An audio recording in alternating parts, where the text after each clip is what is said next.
So welcome along. No, Thank you very much for doing this. No, it's a pleasure, Scott. No, Hope you can help. I've seen you in the news repeatedly, just standing up for the same things that I think. Yeah, good. Most recently, that surf park was just a travesty. Well, it's a great loss to our community, of Yeah. course. And in many ways, up to 1,000 people per day could have been recreating there. Well, that's actually on my drive to work. Ah, yeah. So yeah. I would have been the 5 o'clock crew and the 5 o'clock crew twice a day. Yeah. And probably $1 million in a year out of our budget, which would have probably saved every ratepayer in our city $20 a year or something, which is a financial loss to everyone. And the fact that it's not going ahead doesn't seem to be much of a gain to anyone other than those people that have a perception that it was an ugly a building, which it wasn't. It was a beautiful building. I was reading in the newspaper, it's all over a triangle of land that the state government won't give you give the park anymore. Yeah, well, the history on that piece of land... It's a private bit of land.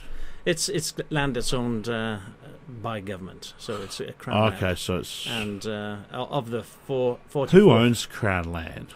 The government. State government? State government and the state government not the control. federal government, No. state. No, so it comes under the jurisdiction of the Minister for Lands. The city had met with the Department of Lands and had an agreement, and along with, of course, Urban Surf, who are the applicants. And there was an agreement to sell the land to the city at, I think, quite a nominal price, I think maybe $50 per square metre, because after all, it's only recreational land and it couldn't be used for commercial purposes. So this 3,500 square metres of land that was required to complete the 44. Is that 3 acres, 3.5 acres? So it's 3.5 acres. Well, that's right. So roughly, there's 3 acres of land. It's only a small part of land compared with the entire piece of land the city was handling. Of course, that was just 44,000 square metres, and theirs was 3.5. And the government, the bureaucrats had agreed that it could be sold. Of course, they had to get permission, had to go through the WAPC.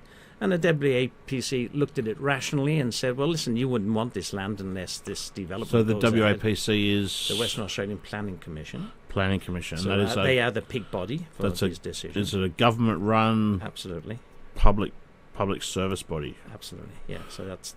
Is there a minister for that? There's a minister for planning. Okay. And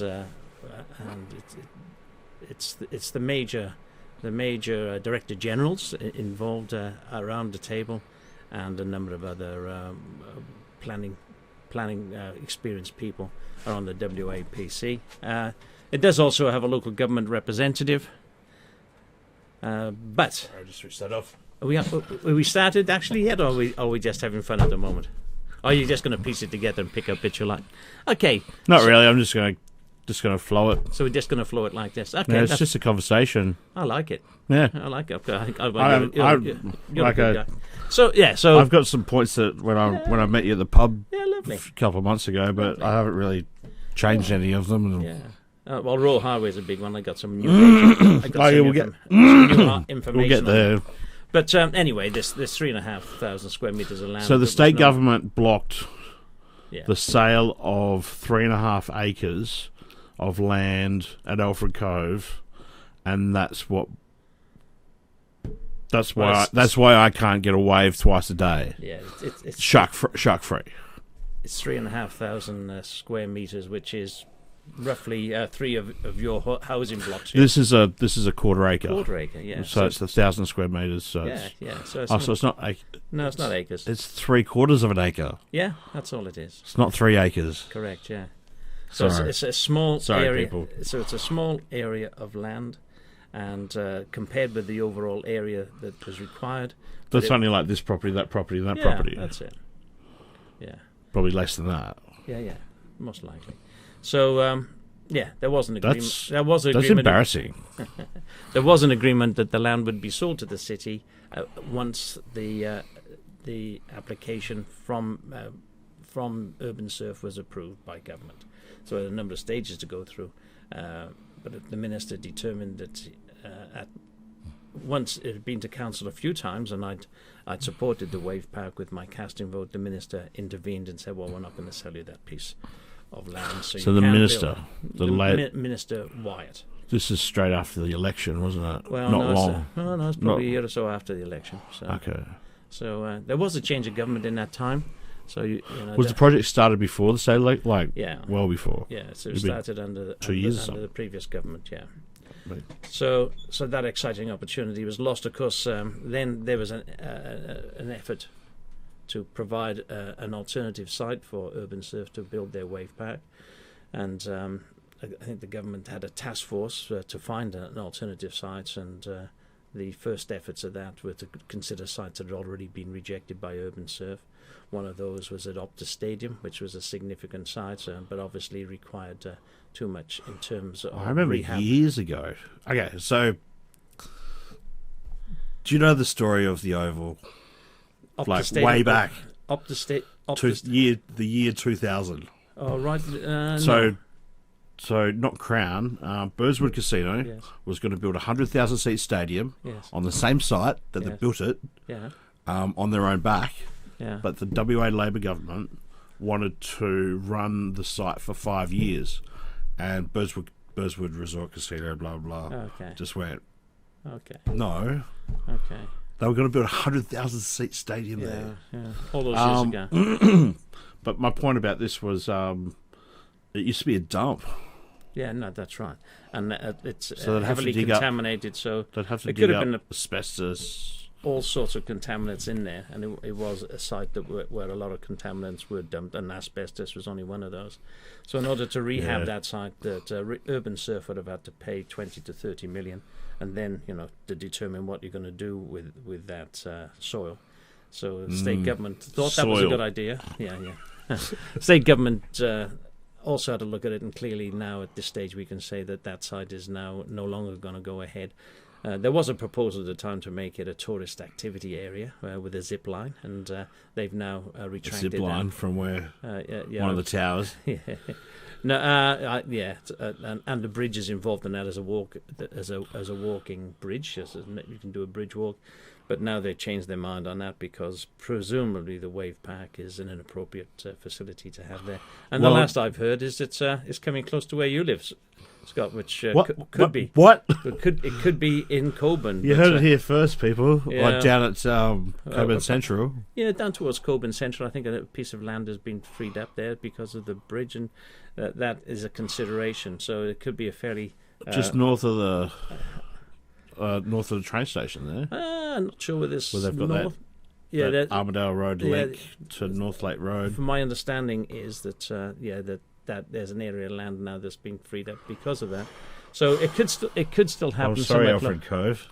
Well, sorry, City of Melville, and good news for the people of Cockburn, of course. But sadly, the protest from the community down there has resulted in that the wave park not going ahead. I'm more than happy to provide you with some of the vision of what the wave park would have looked like, and it really was a beautiful place and a beautiful location. I'm a long-time surfer. I've been following it. Yeah. So the detail on that, and it is even a fly-through that you can view and maybe even put onto screen, which I'll be putting it in the comments. Once you give it to me. Pretty phenomenal. It is a streaming problem with it, but when I play, but maybe you can get over that by playing it through a few times. I'm not sure technology, buffering, but buffering problem. So so it doesn't look like the wave. Are you trying to play it through Facebook videos? Yeah. No, Facebook has this video problem at the moment. There's too many people trying to watch videos on it. Okay. So maybe that's a good alternative to get clear vision of that app so people can enjoy it. Yeah. But some of the photographs are phenomenal, and the landscaping around it would have been a real enhancement to what we have. So the noise issue, is that the only real issue that the final Melville Ratepayers Association, is that a real association? Well, no, it's not really an association. It is incorporated, but it doesn't allow standard people to become members of that group. So as far as we know, it only has 2 or 3 members. But it certainly does intervene and have a lot to say and get a lot of traction through the media. I don't want to give them any traction, unless you do. No, I don't. Cool. But the Alfred Cove Action Group, of course, were formed to stop the wave park. And you could say they were successful. And George Gear, who's running as Mayor of Melville now, always said that he would use his influence with government to stop it as well. So someone he's challenging you. He's what, charging me? Challenging me for the seat of. How many people you got against you so far? Just two, just him and Catherine Jackson, who's now Katie May. Sorry, that's a current name, and she's the. So she changed names. She got married and changed the name, and changed it back again. So exciting times for us. And maybe through the course of our chat, I can explain to you why I think that people should vote for me. But no, we can go through that now if you want. Oh no, but there's a number of major factors in terms of what we've done and what we hope to do into the future. And of course, whenever you put your hand up for election anywhere, then you have a platform. And the platform normally comes through in terms of your 150-word profile.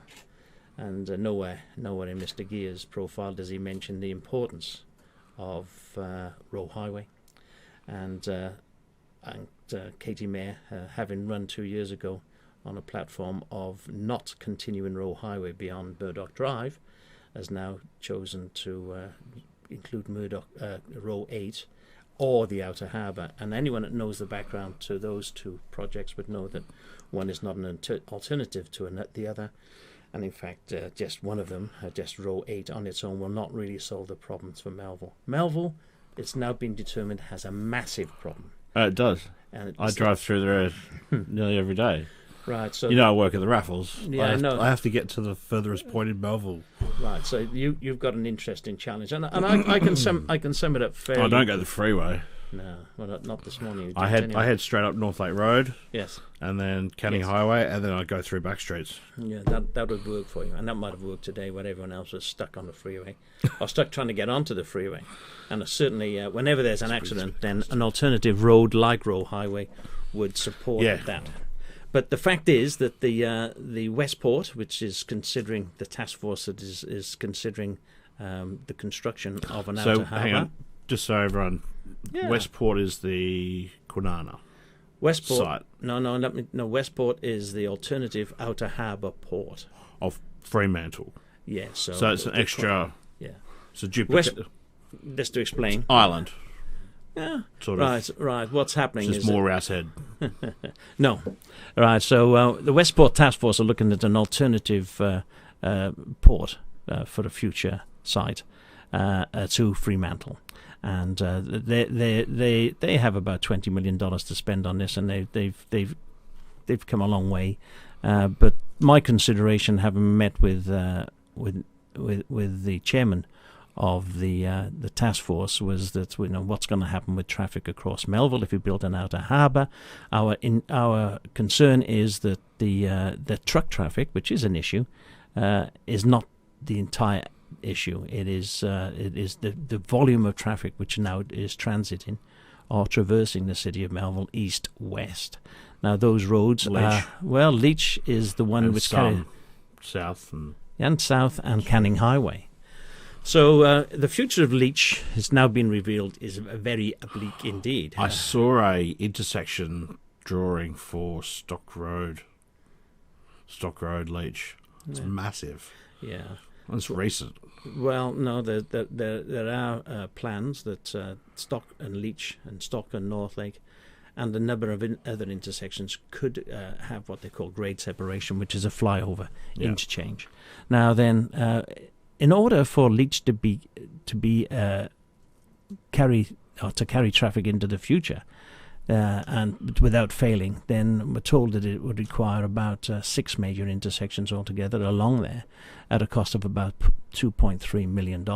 These would provide massive segregation of the Melville community.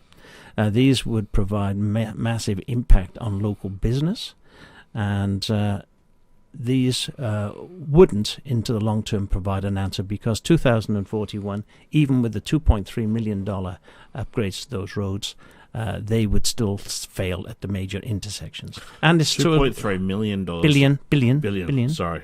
2.3. That sounds about right. Yeah, 2.3 billion. 4 intersections? 6. But it said that no government would do that. because of the impacts on the community and the loss of houses. I mean, we're going to lose a lot of houses and a lot of businesses in the process. They resumed quite a lot of ones when they did the widening. Years ago. Well, I think that immediately 70 homes are at risk at Northlake and Stock, and probably at Risley as well. So there's a major issue there for us, because even with those upgrades, then it doesn't solve the problem. So, and no government will do it. So what they're saying is then they probably will do nothing other than the widening of High Street, which you see going on at the moment, which is a disaster. You probably don't know much about my background, but my background is driving cranes. Oh, right. Rigger. Yeah. So if I'm trying to get an 80-ton crane from Roe Highway, so Welshpool, so I've done a job at Welshpool, and I'm trying to get to Stock Road so I can get to Kwinana. I have to get off at Carroll Ave at the Jandakot Airport, drive past Jandakot Airport, go down Berrigan, go through South Lakes, and then go down Hammond Road through, and then have to get to Belia. This is an 80-ton, six-wheeled super monster that doesn't want to stop. You just I plant a foot on the left. And it's 3.3 metres wide, and roads are 3.5 metres wide, so I have to millimetre where I am on the left, and the right just has to deal with itself. And I'm going through suburban streets because I can't get to Stock Road. Well, what we're finding... And I'm not allowed on the freeway. Well, the biggest advocates for Roe Highway extension, of course, all the way through to the port, are the truck drivers, the people that live daily with the risk of their lives and maybe risking other people's lives as well as part of their daily job.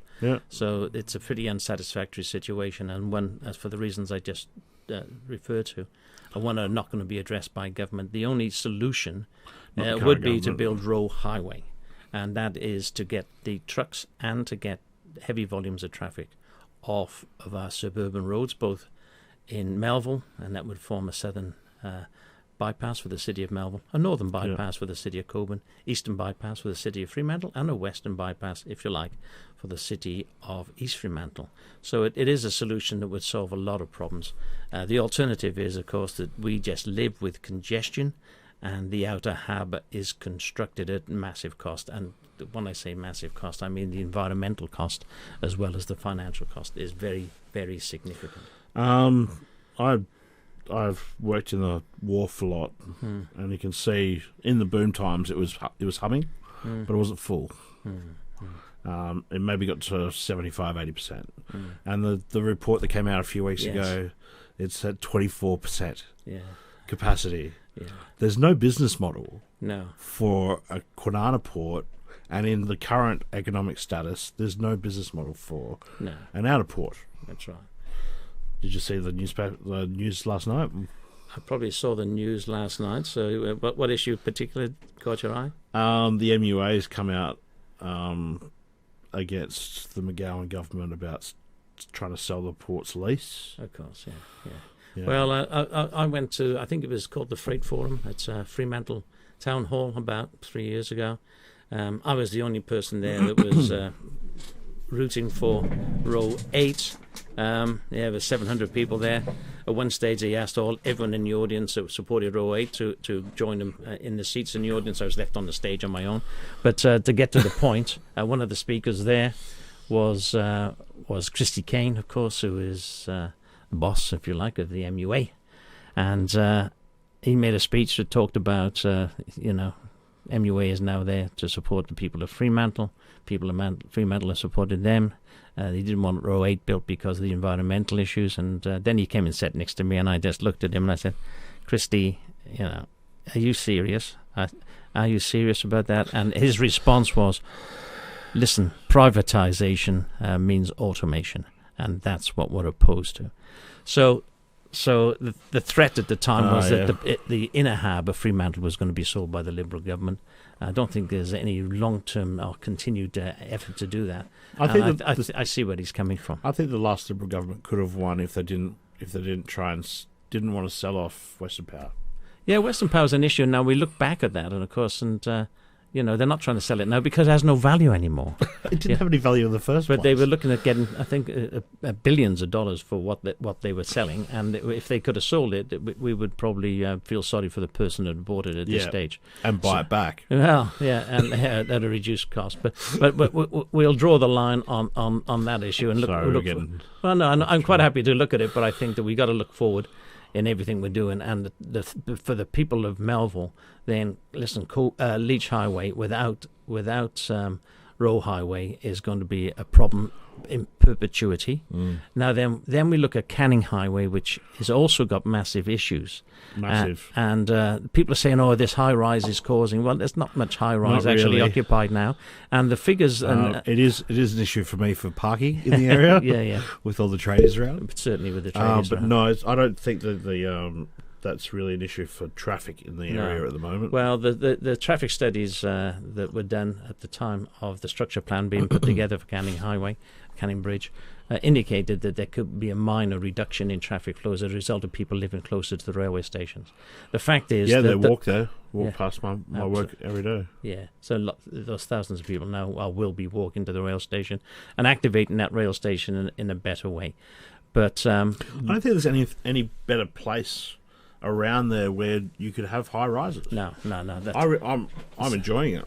It's sensible planning. Yeah. But of course, the issue is about the height of those buildings, and maybe we'll come back to that. But on the issue of Canning Highway, when the structure plan was put in place, John Day was the minister, and a part of the structure plan document indicates that there would be a need for the duplication of Canning Bridge. Now, Canning Bridge actually already is two bridges, so it's a triplication. Yep. So it's providing an additional bridge, and that was within 5 to 10 years. Well, those 10 years are just about up now. It's a wooden bridge.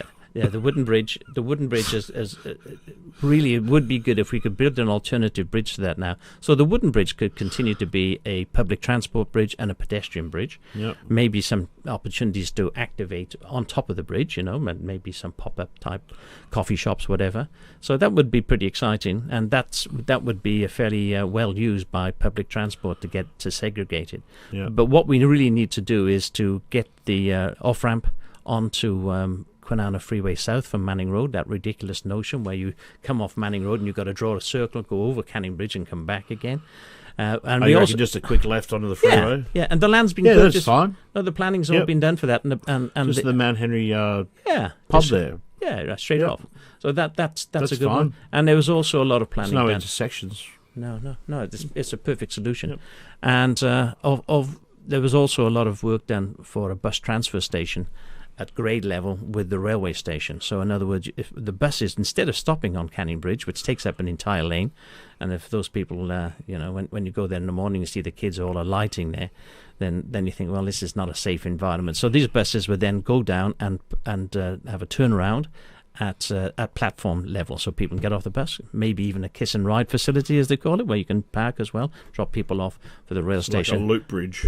Yeah, around it. But it's about getting buses and traffic, preventing them from stopping on the bridge. So those are big factors that planning's been done for. It needs funding.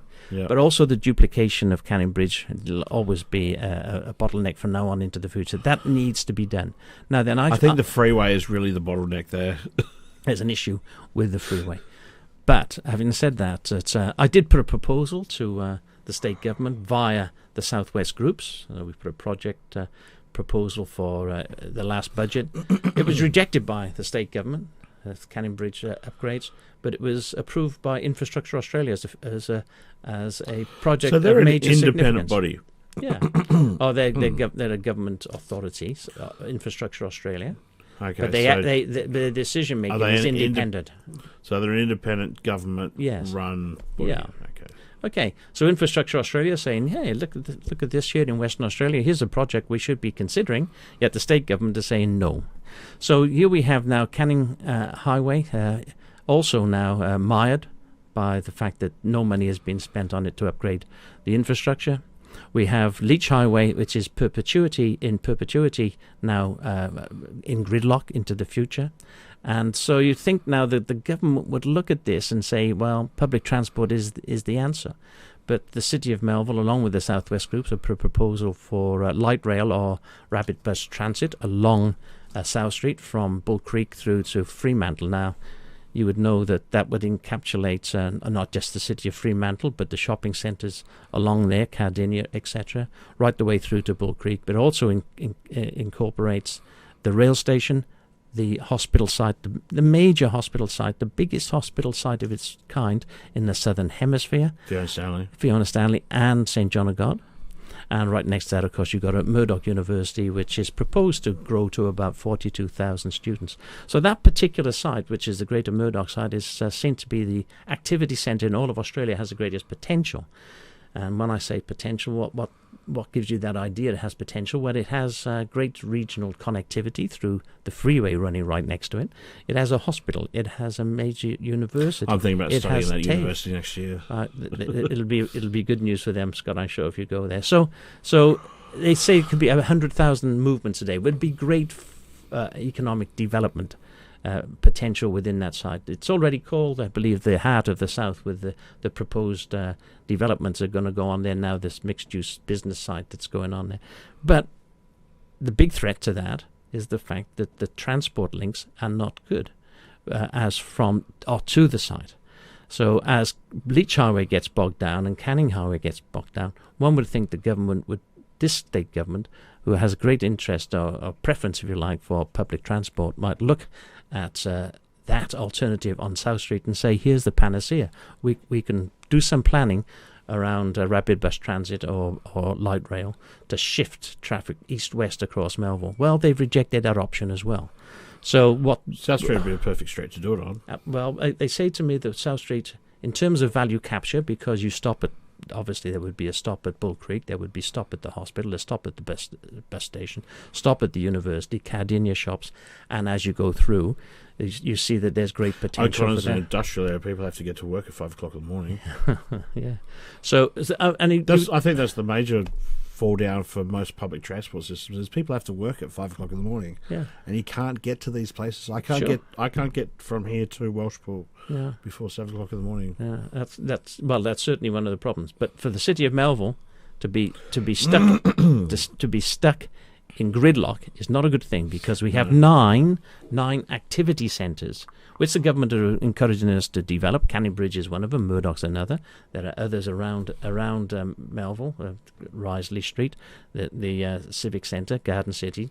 These are going to be major activity centres with growth, and they need to be connected with a good free-flowing traffic network. And what we're being provided by the government, who are encouraging us to do developments such as Canning Bridge, that we are not being provided with the infrastructure to back it up. And the infrastructure would be the road upgrades that we need on Canning Highway, would be Roe Highway, and would be, in addition to that, we do need a frequent public transport system along South Street. Well, we're getting none of those.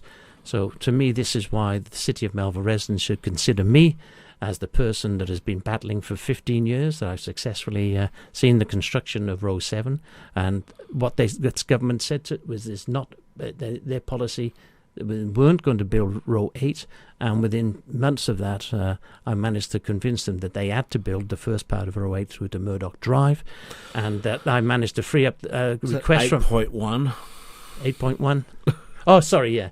I'm calling it... Row 8.1, what's it called? Well, I like to call it 8... no, certainly 8.5 I call it, but other 8. People are saying, no, you've got to call it anything but Row 8 because the government aren't going to build it. Well, they are building it. 7.2. No, I don't accept that. It is Row 8. It is the first half.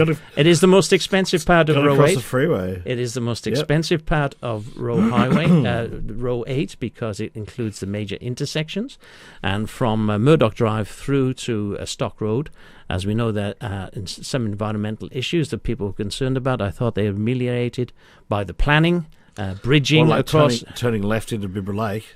Yeah. They stopped that, didn't they? Yeah, they stopped the area of land through. That's a great travesty of that. Well, there was great design features around that. Having to go all the way down to the hospital police station to come back. Yeah, oh no, we're talking about the specific design details of Murdoch Connection, and Scott, you are absolutely right, of course. And I managed to I asked Ben Morton if they would free some of the $1.2 billion that had been set aside by the federal government to build the first part of Roe Highway. He managed to free that up, and the Premier and Cabinet believed that it was a valid construction because they needed to get access to the Fiona Stanley Hospital site. Otherwise, you'd have a hospital that you couldn't. So you're claiming access. some of this intersection, are you? No, I'm claiming all of it.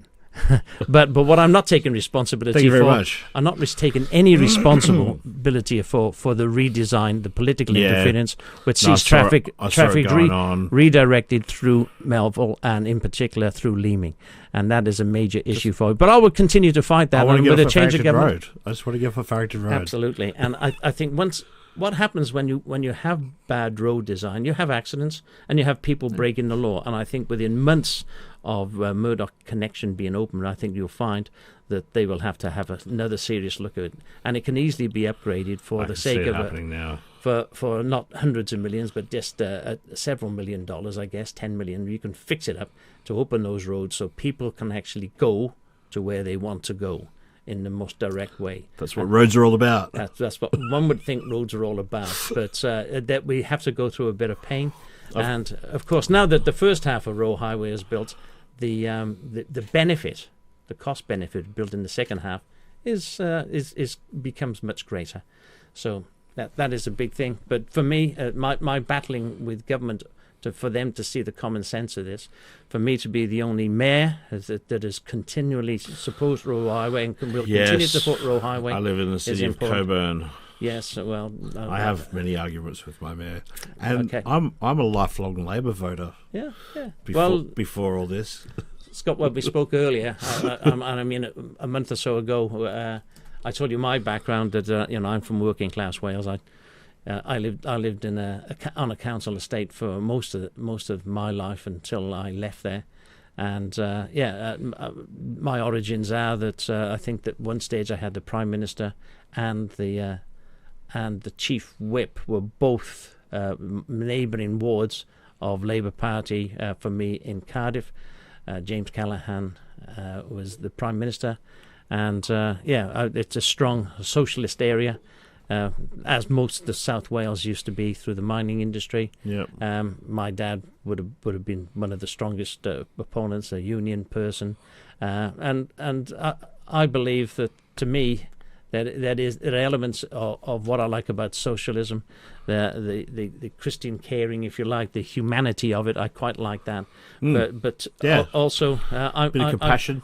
A bit of compassion, but I also see the benefit in my dealing with the political parties. That's particularly in Melville. Then one would have to say that on this issue of Roe Highway, that how could you support a party that does not come into line and build this road for the safety of the community? Nearly every union is for Roe 8. Yes, but because the Labor Party has been invaded by the leftist greeny part of it. Sure. And it's all over it started all over a little bit strip of land in what's that, Palmyra? Oh, the strip of land in Palmyra. The end of Sterling Highway. Yeah, that's a Moody Glen, I think, the area, the street involved. And I think there were a few Labour activists. 5 houses. 6 houses and then industrial area. Well, the point was there that they were looking at upgrades to Stock and Leach, which may have taken out a few of those houses, put them under threat. It also put under threat all the businesses that are there, but the homeowners are the ones that seem to have the most traction. And but when the Liberals looked at that, when they looked at the loss of homes, and they also looked at the compensation which those businesses were looking for. I'm talking about DeSonia, Koala Storage, and those other businesses, and they were looking at $400 million. Are you talking about the Leach Highway bit? Leach and Stock, yeah. No, I was talking about the end of Sterling Highway. Oh, right, at that end, okay. Where those houses are now. Well, those houses. That's where Labor state government back in Carpenter days. Yeah. That was his hill that he died on. They didn't want to sell those 5 properties at the end of Sterling Highway, so Sterling Highway could just keep going through White Gum Valley. Oh, that was the connection between Row 9, which was called the Fremantle Eastern Bypass, and Stirling Highway. That was the start of our problems. Well, I think those houses were all purchased eventually by main roads, and now they are being demolished, those particular houses, as part of the larger roundabout. So that issue has been, that's happened, and the people living there were happy to walk away if they planted 100 trees somewhere else. So they've done that. That's been successfully manoeuvred by the state government.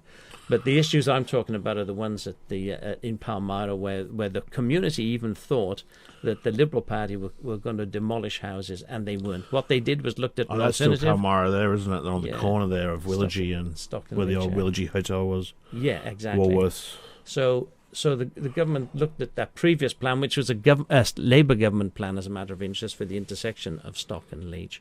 And they didn't like it. They didn't like it because of the costs to the community. Made it to the newspaper. Made the newspaper.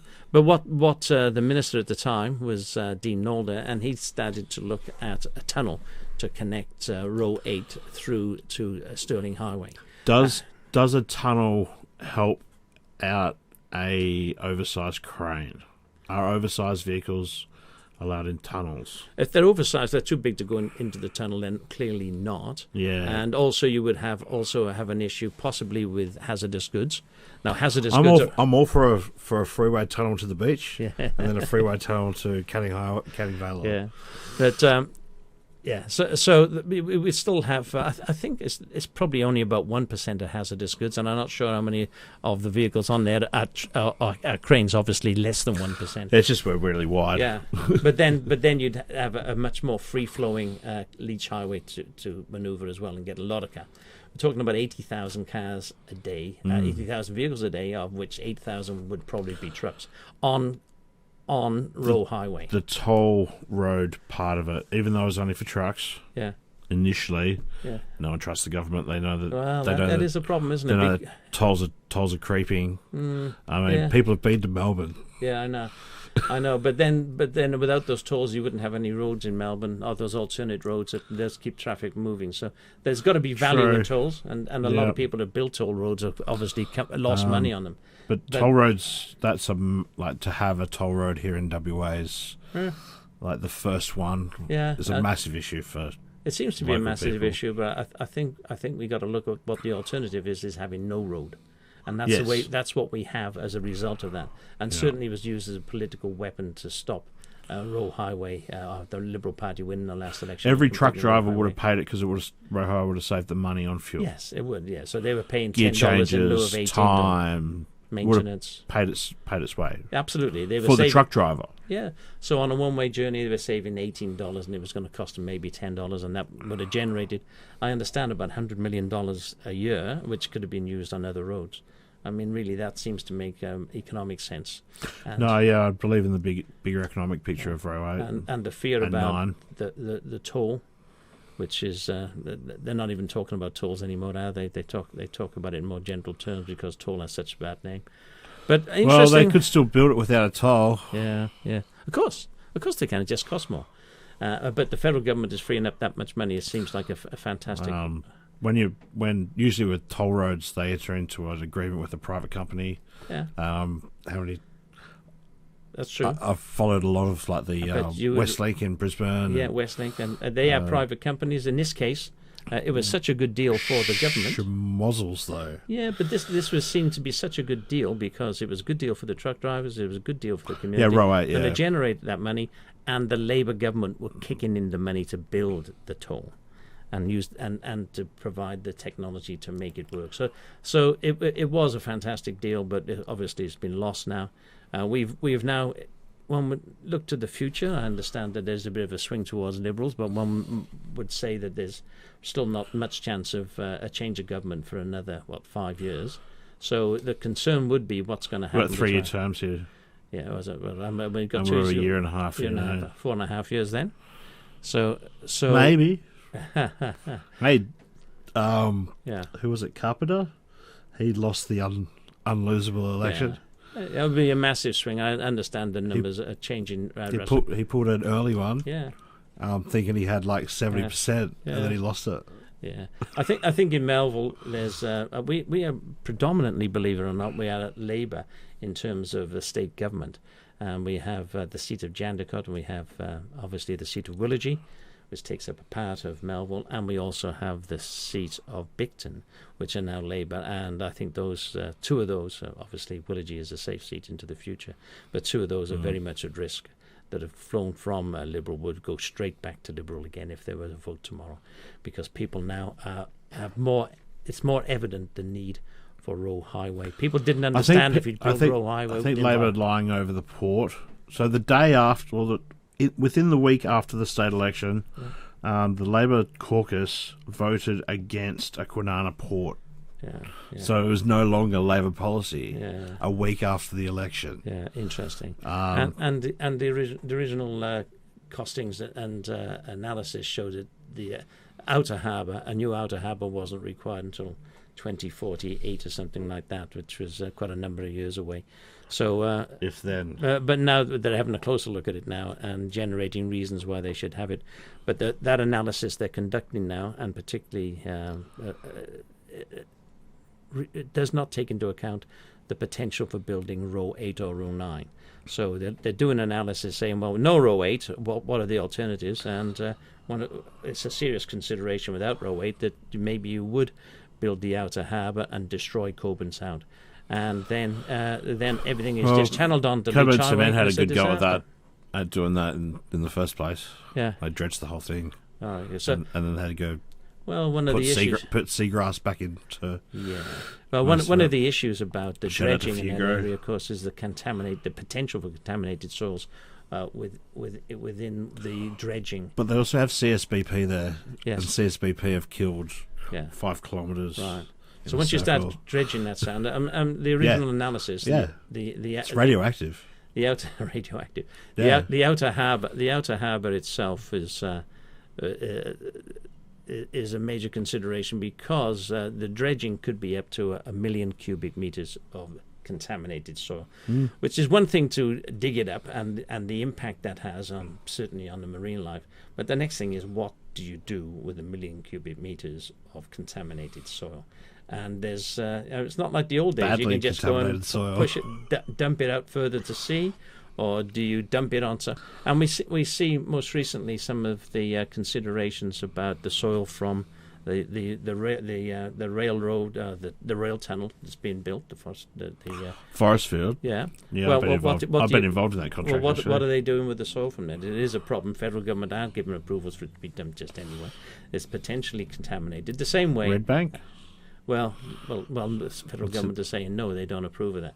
But there's a stoush about that. But looking into the future to know that you're going to be dredging a considerable amount of contaminated soils, and to plan to where you're going to put it. One thing you know is that people do not want it plonked anywhere where there's an environmental issue. And you show me where there's no environmental issue anywhere in Western Australia these days. So primary extension and challenge. When I was in grade 5.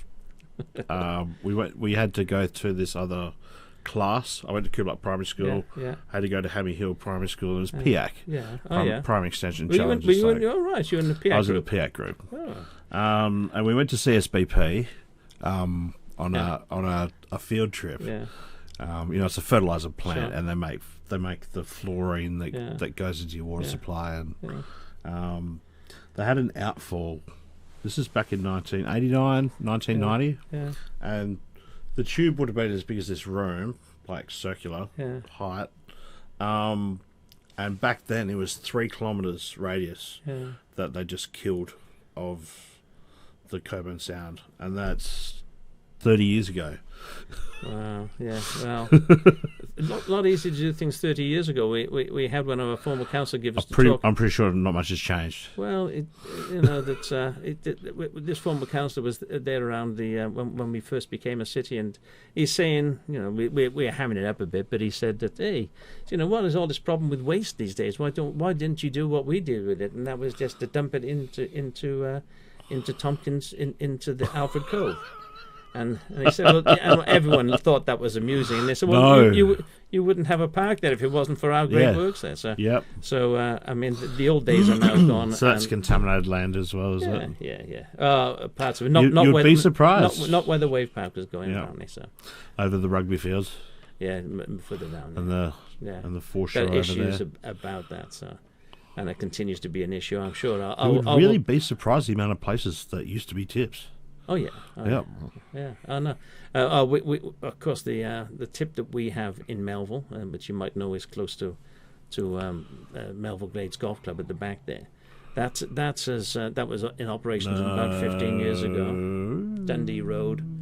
It's the back of Leeming. No, the back of Leeming. The back of. Oh yes, yep. And when you go and look at it, it's bunded. So you climb at the top of the bunding and you look down. It looks like a moonscape. People have put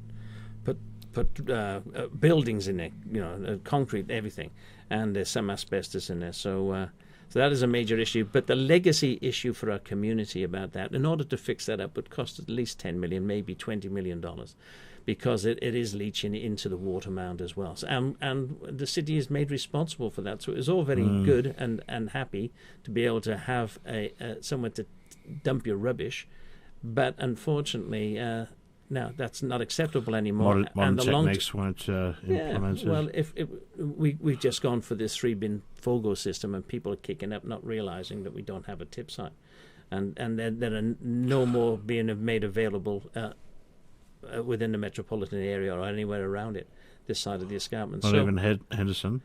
Well, that's already there, and those local governments are actually. I'm just wondering if I'm going to lose my tip. No. Well, it'll fill up one day, and then you will be paying for it in perpetuity, because there's likely to be leaching and emissions from that site that is going to cost you money. Definitely. And to clean it up is expensive, and not to clean it up is expensive. So we would not wish to have another tip site. We bought Kenhurst Park with the intention of potentially using it as a future tip site, and we have that land now, which was the government put a bush forever site on it, so we can't use it for those purposes. We're looking at light industry, but no, that is just a bush site that into perpetuity, one would think. So talking about putting stuff into the ground is not acceptable anymore. And hopefully with this 3-bin system, once we have waste to energy facility, then we will be getting up 95% plus of diversion from landfill, which is a massive factor. So they're talking about a waste to energy in Perth, are they? Kwinana, the plan is the one. Do you know about the pilot program going on in Mount Hawthorn on Lemnos Street? On Lemnos Street, there's I think it was run by the North Metropolitan Regional Council. Yeah. Oh yeah. Everything went through it. Okay. Red bin, green bin, yellow bin, everything went through it, and it cut everything up. It was supposed to be this super duper. Well, I mean, disgusting place to work at, but it was very interesting. Well, in Germany, they have 100% deferment from landfill. They have 1 bin apparently. So some places they have 7 bins, but new technology they just burn the whole lot of it.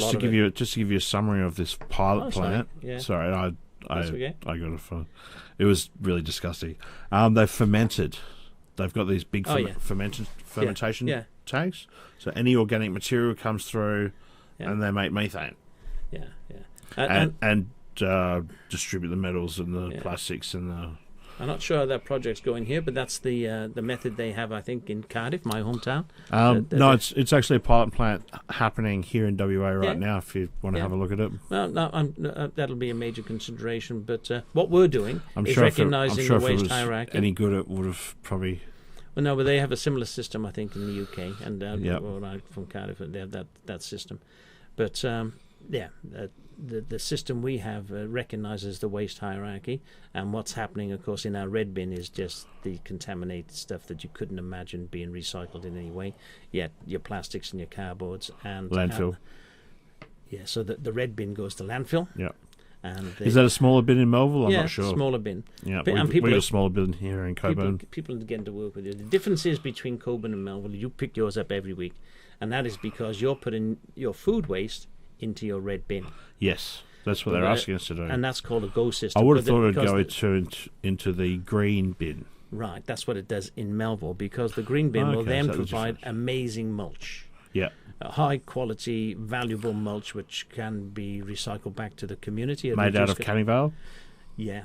And I've done a lot of work at Canning Vale. So. Canning Vale is one of the sites there that's and there are other sites as well that are being made available as a floor, and it's through a heat system, and it degenerates very quickly into a mulch that you can use fairly quickly on gardens. And of course our gardeners in the city are looking forward to it. It's more of a It's less of a mulch than a compost. Let's call it composting. It is a composting system, so I should use the right words. It's things that you would dig into your ground, as opposed to covering the ground. So the mulch at the moment. Richgrow do take waste as well, don't they? Oh, Richgrow, they're big users. Our current. I actually built their bio waste facility with the crane, actually. Yeah, no, that's a good facility. I know Jeff Richards quite well, and he runs a good operation there. And to be fair, there. And he's got a plug from us as well, so I'm sure his business will now. Richgrow.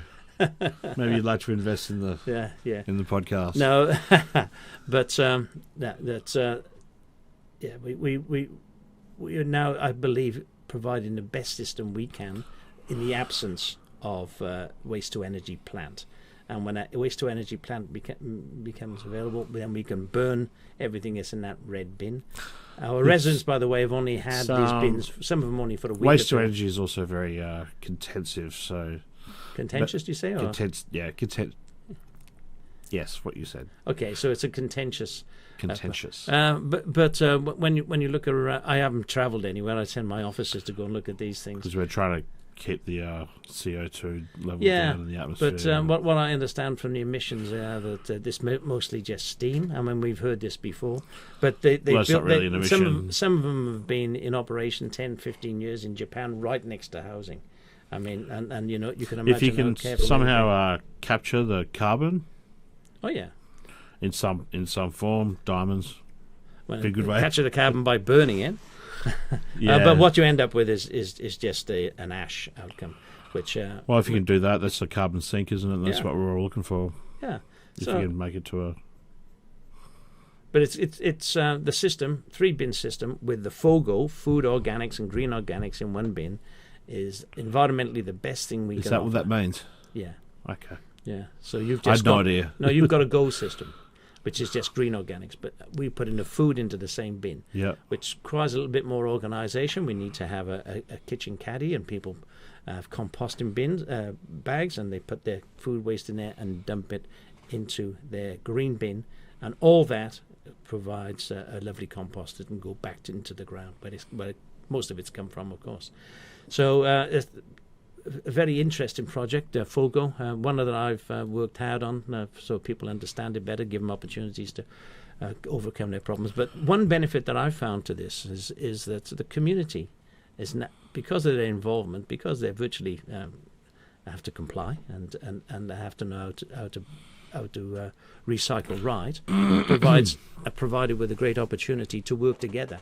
And I'm getting a feeling that residents of Melville, we always get a few detractors, and those would be the ones that would jump on Facebook and complain. But it's very easy to do that. Yeah, it's too easy.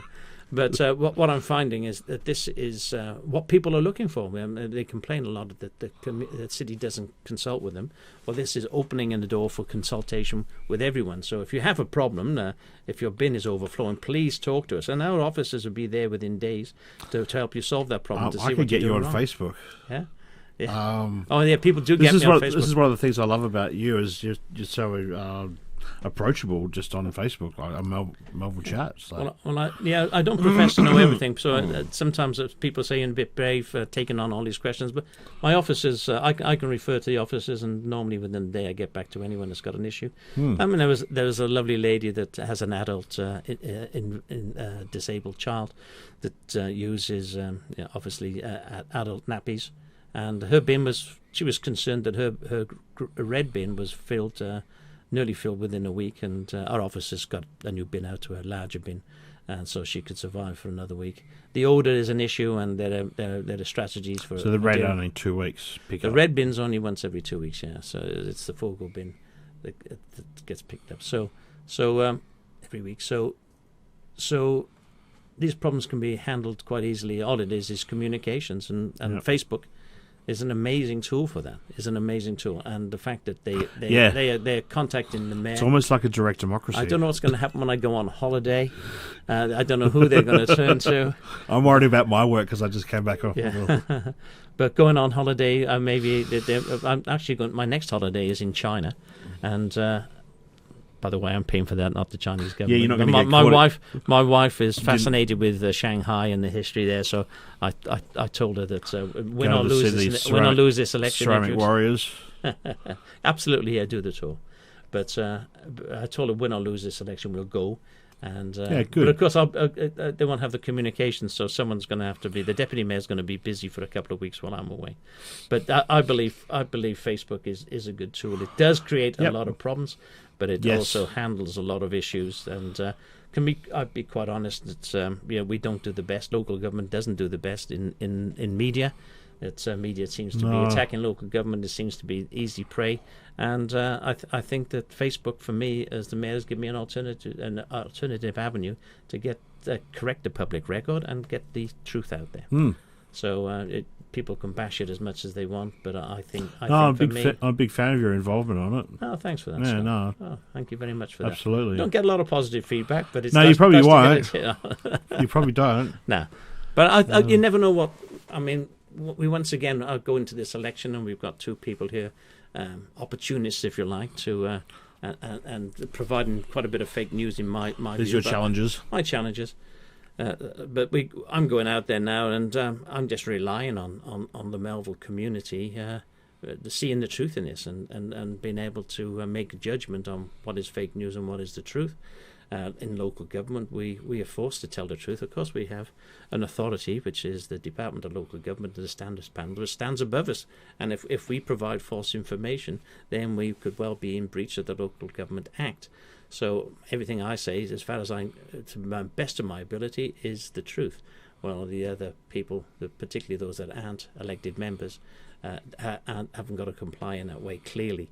Otherwise, they would have had many challenges through the standard panel over the last week or so. So, So for me, this election is one which I'm relying very much on what's been called the quiet Australian. The person that's... quiet majority. Well, I hope it's the majority. I'm pleased to think that would be the democracy, isn't it? Well, I'm thinking of the ones that do know the facts and will want to vote in order to maintain what I think is good governance in the city of Melville. But I'm a little bit biased in that, Scott, and I can see you're skeptical. I'm not biased at all, because I can't even vote for you. No. Okay, thank you for that. It is amazing how many of my really close friends that would love to be out there later dropping for me have suddenly decided to go on holiday over the next few weeks. Maybe they knew what was coming. So.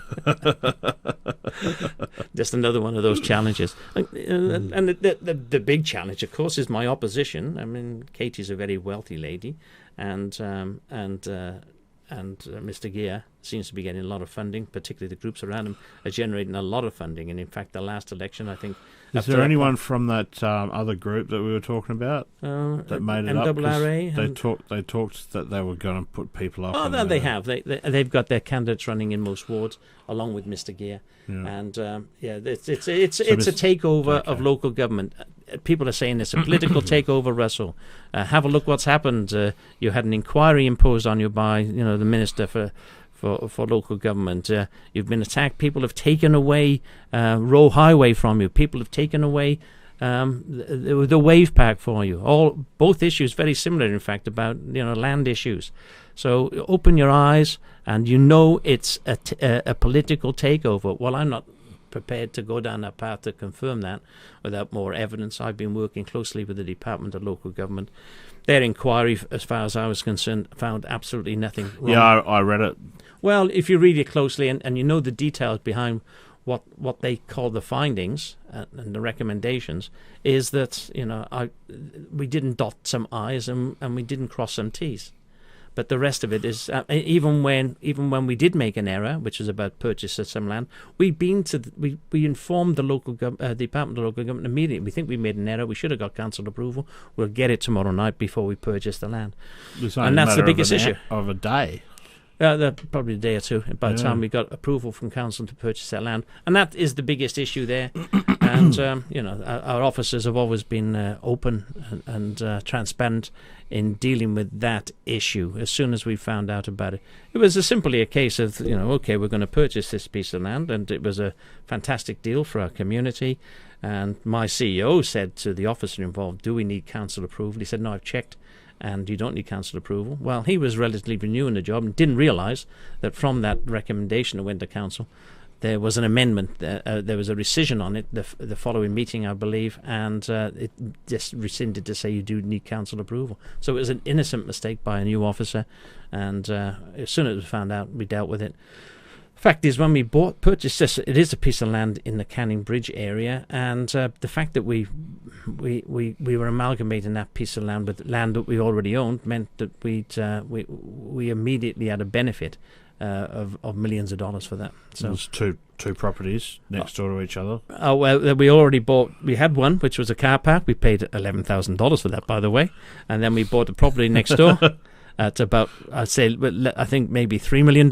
So amalgamated those, and then the next property became available, and we purchased that as well. So that was a fantastic opportunity for our city, and we took that opportunity. And of course, it's been painted by the press and some discontent members of my council to be something of a underhand deal, but it was nothing underhand about it, and it was just an opportunity for the city to enhance its property owning. So the city has a future fund, or we have reserves set aside, and we have a lot of money in reserves. We have, I think, about $170 million in reserves. Wow! And people say, well, you've got $170 million in reserves. Why don't you do this?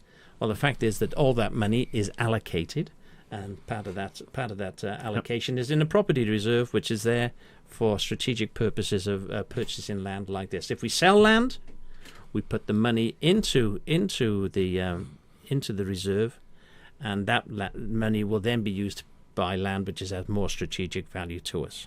We don't sell a lot of land, but when we do, we make sure that the community doesn't lose out.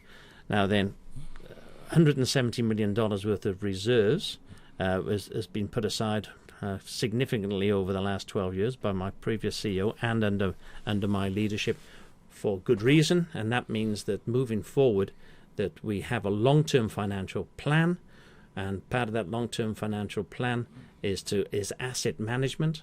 Asset management means looking after those changing rooms and all those other buildings that the city has. Now, I think that we own about 150 buildings. Most of them would be 40 years old plus.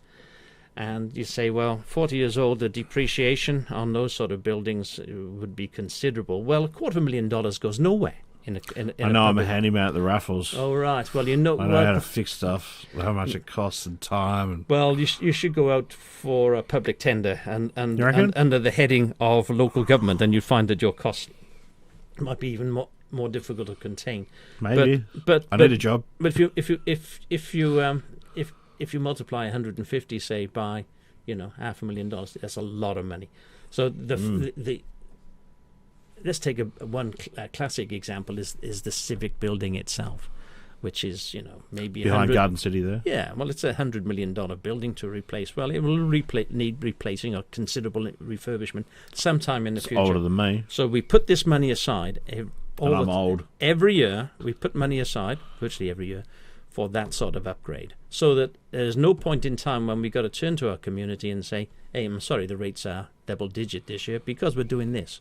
So this year we have rates of 1.1%. Last year we had 0.9%. Less than inflation, I hear. Same as inflation, roughly. Inflation isn't much. No, not anymore. And last year it was 0.9. And next year, I'm guaranteeing, if I'm mayor and I get the right people voted in around me, the good people that I'm saying people to support, we will deliver a 0% rate increase. 0%. Frozen rates. Frozen rates. Yeah. So we will have our rates frozen for at least a year, and we can achieve that through a good financial management, as I tell you, that the money's been set aside. We have a financial health indicator of, I think, again, this year, 98%, which is amongst the top 2 or 3 in the state, and it has been there for a number of years because of the sound financial planning that our office has conducted over the last 10 years in particular. And moving forward, then we can keep our rates down. Other local governments have delivered a 0% rate increase, but how have they done that? They've done it by cutting or pushing forward debt, and not providing services and not doing the upgrades. Now, I'm not saying all of them have done that, but I did note one the other day that delivered a 0% rate increase, but actually drew down $6 million from their reserves in order to do that. So they got a loan. Not a loan, no, they had money saved.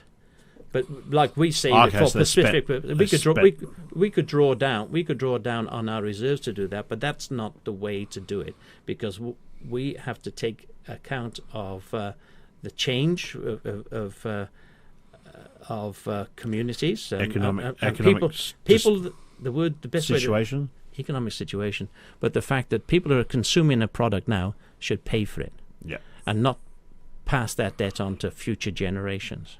We call it intergenerational change. The future cost of a tip. Yes, right. But those sort of things, that's a good example. Intergeneration change is what the Local Government Act asks us to take into account. So if you're paying for, if you're enjoying a facility now, you should be paying for it at your rates now and not lobbing it off onto some future ratepayer. A tip site is a good example where we didn't do that, and it goes back 20 years when we didn't have this integrated financial planning system in place, and of course the people at the time enjoyed very cheap waste management costs. And then what happens? Then there's no more tip facility available, and you've got to build a fancy site like we've had in Canning Vale, high-tech quality technology, but I've actually built controversial. That twice. The first one burnt down. Well, that's right. And then I went there and that's the recycling facility, but the composting system has been subject to great controversy, because the ones that they were considered before weren't subject to the heat that we have experienced here. So there was an odor problem, a major odor problem. It's taken a long time to get our head around and to deal with that. Yeah. And now we're getting to the stage where that site is becoming, the big tumblers there that are used for the tumblers? Yeah. I change out the wheel bearings. Yes, okay. And the motors. Right. With cranes. But you would also know that if you've been out there recently, those tumblers are coming to the end of their working days. They're rotting through. Haven't worked there for 2 years. Right, but they've probably got another short while year to go. and 3/4. So if we didn't go down the path of full go, then we'd be looking at a considerable expenditure in renewing those. They're pretty expensive items, pretty big, heavy duty, expensive. And they take a lot of time.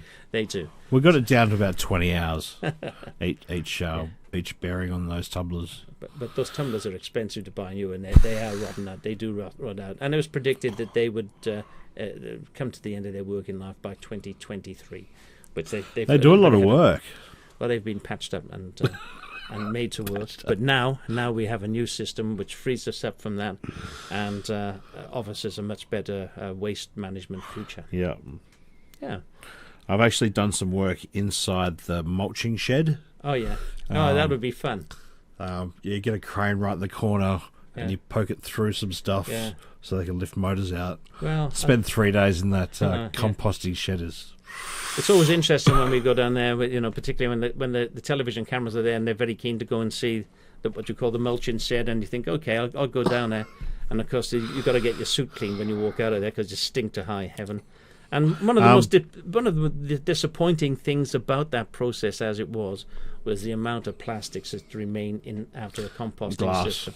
And you look at it and you think, oh, that looks nice, black mulch, and you pick it up, and a lot of it is very shiny plastics that have only partly deteriorated. So that issue will now be gone because we have those are plastic bags, I guess, that are only partly composted.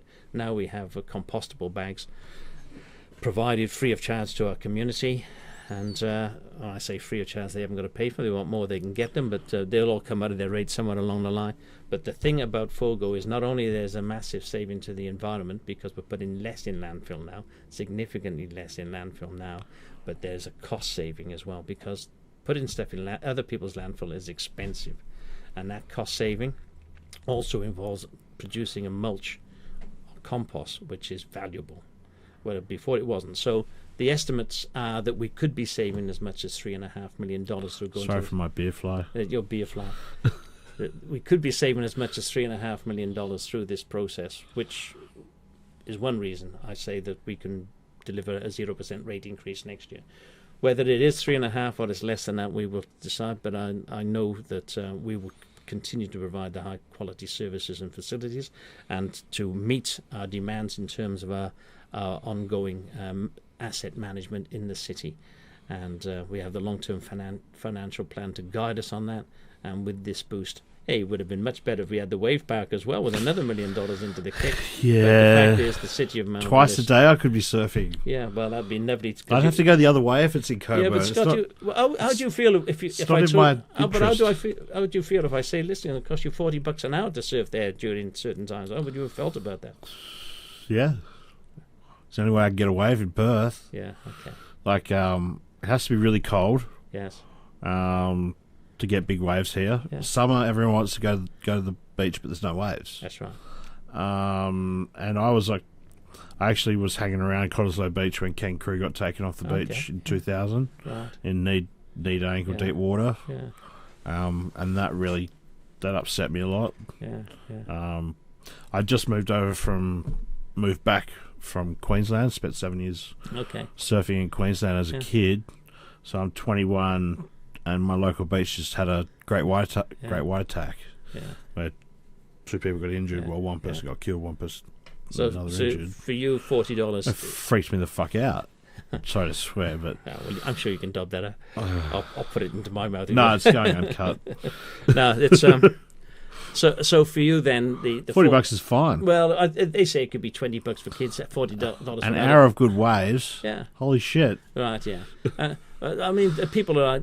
And I do recognise that people close there had a perception that it was going to be a negative impact. Noisy. I thought they said it was going to be noisy or something. They built sound walls for it, but that wasn't a major concern. I think that. I don't think it was going to be a major concern. Well, their concern was that they're going to be losing the wonderful green aspect that they have now. And Bowls Club. Well, the Bowls Club, I know a lot about the finances of the Bowls Club, and I know how difficult it is to run that Bowls Club. And I know the guy that actually took it over that Bowls Club some 9 years ago, and lived that job 24/7, and managed to put $300,000 into the bank through the sweat of his brow. And the people who are running it now do not have that commitment to do that. So the sustainability of Bowls Club is still very much under a cloud, in my view. But we'll see how that pans out into the future. But the fact that you and I wouldn't, from what I see, you're not a rich man. You're not getting money from nothing. No, I'm and you're willing to pay because of your love of the sport, because of your commitment to your sport, and the amount of enjoyment at $40 to go down there to meet like people, to maybe have a cup of coffee or even a beer afterwards, and to enjoy that facility is not something that you would walk away from. I know so many people that I used to surf with that don't surf in Perth anymore because of the sharks. Yeah. Well, people I talked to, and when I was doing letter dropping for the last election, 2 years ago, a gentleman came up and I said, "Oh, you're Russell Aubrey, aren't you?" I said, "Yeah." He said, "You want the wave pad, don't you?" "Oh, yeah." Well, Russell, for goodness sake, do it. He said, I take my kids as much as I can down the southwest to surf. That's the only closest spot that I can get regular surf. And he said, and I love to be surfing with my kids. And he said, yet all the time I'm worrying. Yeah. All the time I'm worrying. And that tells you that there is a genuine concern about safety and the reason I got this. The alternative. What's that? If I was surfing, you'd be fit. I'd be fit. Yeah. It's what I love. It's what I grew up doing. Well, there's another healthy lifestyle that we're being deprived of. And that's a very sad thing. But it brings me to a point that I was hoping to mention with you, Scott. Yeah. And maybe I thought we might have started off by talking, why did you go into local government? And I would have talked about my history coming from South Wales, where we had a very tight community, mostly built around the port and the fact that my father worked with my neighbour's fathers and all that sort of thing. So and they talk about the chapel. It wasn't so much about church. It was more about the pub than the church, I guess. Not that my dad was a drinker, fortunately. But we had a tight-knit community. Everyone, not just in my street, but in my neighbourhood, knew each other. And I come to Australia, and I so welcome the opportunity to come here to create a future for my family. Didn't even have one at the time, but I didn't want my kids to go through what I went through, trying to find work, in a place like Cardiff when everything's closed down. I finished school with the recession we had to have. Oh yeah, that was George Gear. That was Mr. Gear, who's my opponent. He was the finance minister at the time, and he had 19% interest rates, if you remember that. So you might not have been in line for a mortgage. I had a mortgage. I was paying 90%. That was before Keating's government. He stopped the government from setting interest rates and gave that to the Federal Reserve Bank. Right. So they were 19%. Yeah. Okay. At the same time, Mr. Gear, as finance minister, granted members of parliament a 36% wage increase. So it wasn't such a problem for him, but the problem was there for the community. So I'm not saying we're going to have 19% rates next year if Mr. Gear comes in, or the staff are going to get... I couldn't find a job. The staff, but when I got out of high school. But that's exactly the situation I was in. I came to Australia and I wanted to, I thought, wonderful place. What contribution can I make? I run my son's soccer team, and I'd be equipped with that. But I was already doing that. So what else could I do? And I looked maybe some of the time in my evenings on Tuesday nights I could free up. It took a lot more than that, as it turned out. But that's why I got into local government. Now I find people are saying there's not enough consultation. They feel distant from the local government. Well, I think the Project Fogo has really taught me something, because I've really enjoyed going to all the workshops. I think I've been to 10 or more than that. And speaking to people and of course online. Public workshops for the people. Yeah, but then then going online and helping people out there. And I thought this is what local government should all be about. So I looked to other projects, and immediately we see a problem in our community with dementia, Alzheimer's, maybe you think I'm already suffering, but you're such a young man, you haven't started to suffer. Well, you've continued the conversation fine for me so far. I haven't snigged. But no, quite frankly, I think there is an opportunity now. There's what's known as bridging communities, and you can educate your community. And normally your community might be considered to be a church or a university or anything else where people gather. And a bridging community to help people that are suffering from the loneliness of Alzheimer's and dementia.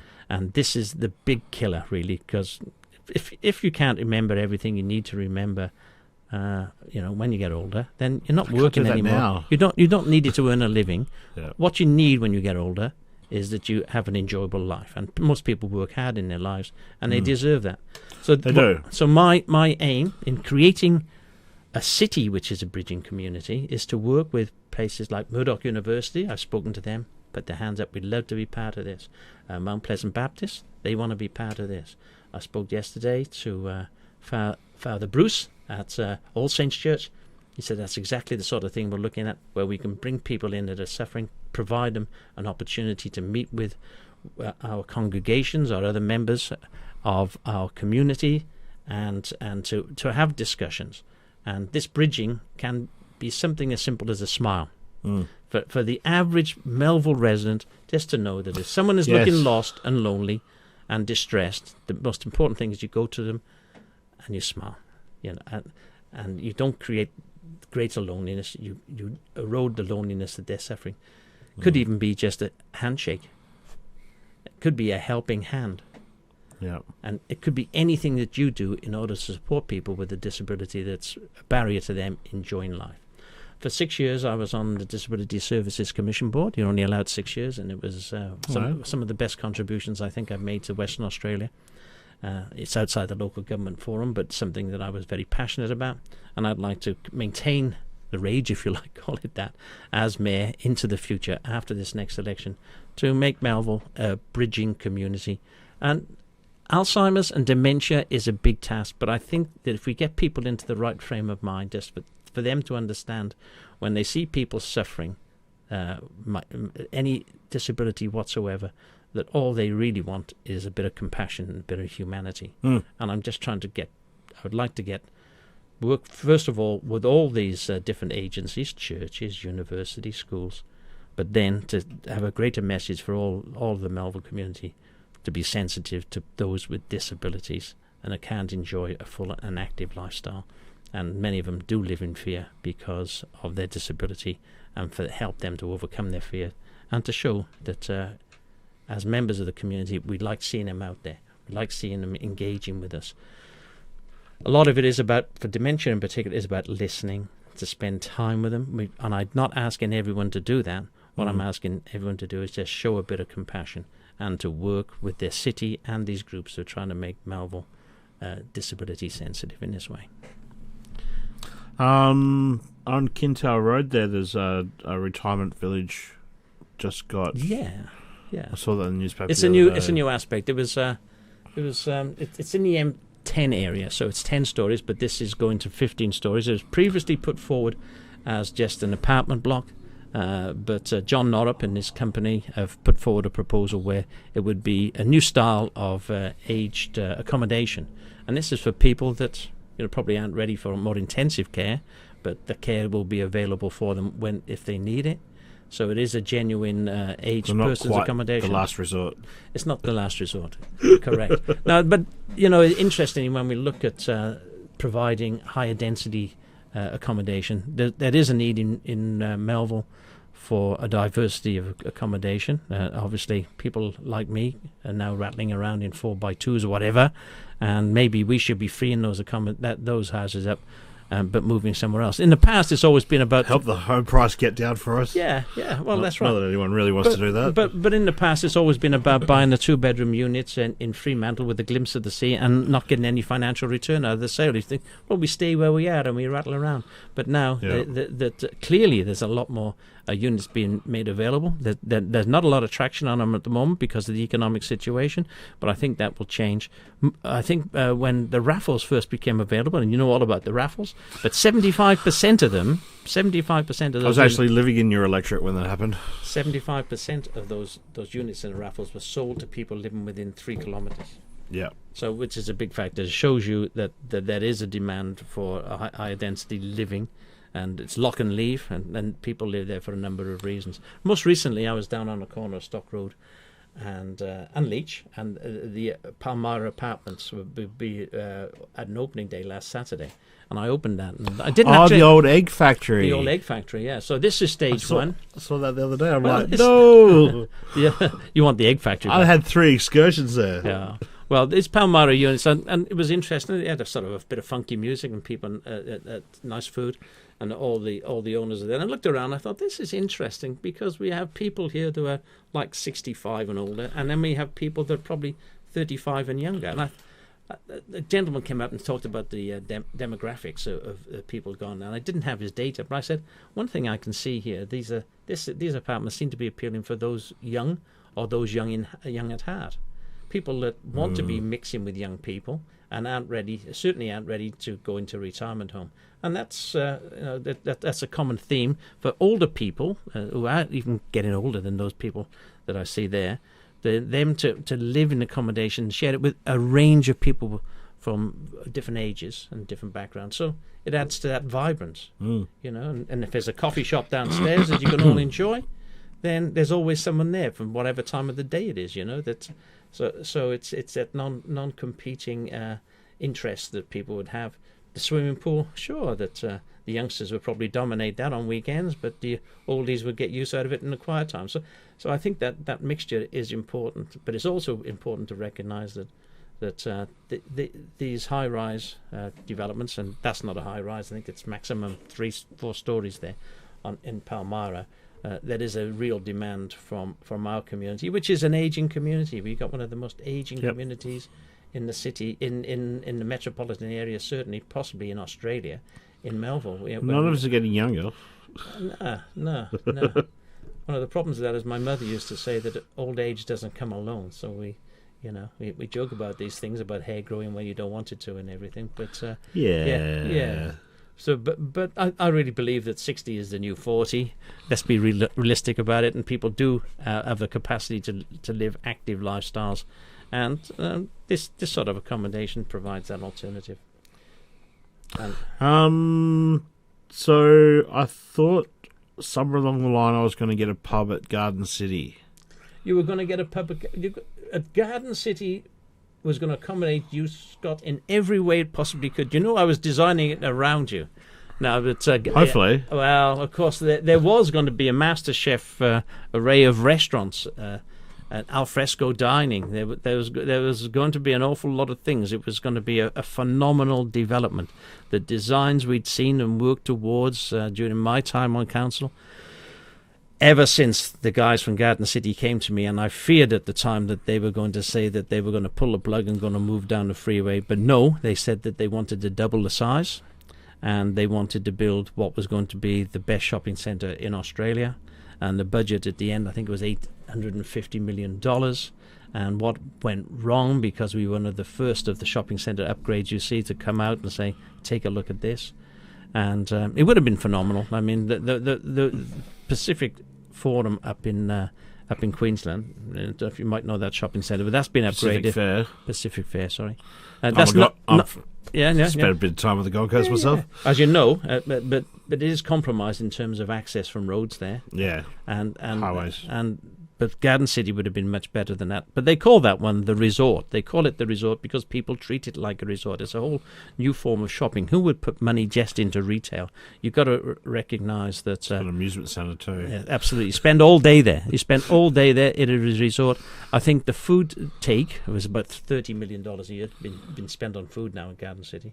It's going to go to $130 million now. So there's going to be great restaurants, great bars. And, of course, what happened, it was delayed because of the quote on the construction, for one reason or another, needed to go through court processes. And during that time, Carousel has been developed. People are loving Carousel. They're loving the restaurants. Still haven't been there. I worked on it, but I still haven't been there since. I wanted to take a product back. No, I actually purchased a product that didn't work, and I wanted to take it back to Garden City. And they said you haven't got to take it back. And if you bring it back here, we haven't got it. Want to replace it with? Take it to Carousel. I went to Carousel on a Thursday night. I could not find parking. I spent 25 minutes driving around looking for parking. Recently? Yeah. So I drove back to Garden City to return the product, and they said, well, luckily we got the product, but Garden City was empty. So what's happened is that Carousel and these other shops have got the drop on them, and now that in order to go ahead, the owners of Garden City have to sell in order to pay for the upgrade. So all or part of it may be sold. Where it's likely to be sold, I thought it might go to Chinese interests. Apparently they've had 3 offers, all from Australian companies. So it doesn't mean to say the development isn't going ahead. It might be different at the end of the day. If Westfield buy it, they might choose to put the restaurants on top of the roof, which I think is a great alternative. When you go there, you'll really enjoy Carousel for that reason. But hopefully it means that there is a delay in the development of Garden City. Some people suffering and have bought units around it. And built units around it and haven't been able to sell them the way they hope. But I think the future is still good. Straight there. The future is still very good, I think, for Garden City because of the catchment there. I guess it's, let's say, it's more free spending than some other areas. So I'm still excited about the potential. It is a higher socioeconomic region than. I think at one stage it had the highest take per square meter of in any shopping centre, which is going back a few years. And this one, first of all, it was going to have the highest take per square metre, and then it was going to be maybe the largest or maybe the greatest grossing shopping centre. At the end of the day, I looked at it and think that's a beautiful, beautiful shopping centre. And they were saying, well, it won't be the highest grossing, it won't be the highest per square metre, but it'll be the best shopping centre in Australia. And let's hope that whoever buys it now will recognise that and its potential to make a return on providing a fantastic retail come hospitality outlet for the residents of Melville.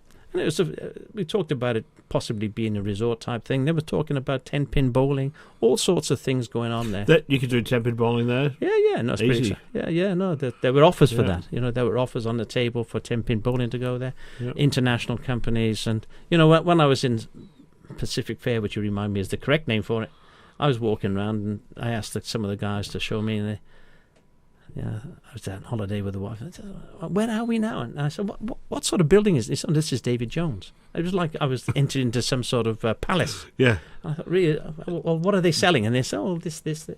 So it's people going there to enjoy the experience, leisure, eating, and meeting other people. So people spend a lot of time in these shopping centres, these new style shopping centres. They've got to be clever to deal with online competition, and anyone that goes in there would probably be These a multinational. You asked me if I put money into retail? No, I probably wouldn't. I'm very hesitant about that. I'm looking at all the shops everywhere now are quiet. Everywhere shops are quiet. I can't think of any. We are in a deep depression. Well, we're right heading, now. but no one's saying we're in depression. No, WA's been in a 9% recession for a long time. Yeah, now. But I don't see government saying, years. "Hey, let's do something about this." But there's a number of things impacting. Stimulus fund. Absolutely. As retailers, tough business in retail, and Garden City seemed to know that they had the answer to that.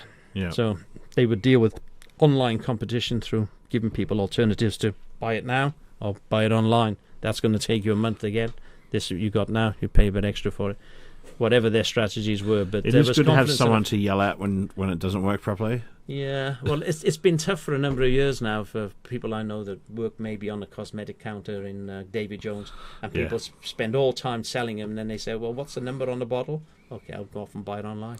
So it makes it very difficult. They take a photo and thank you. Yeah.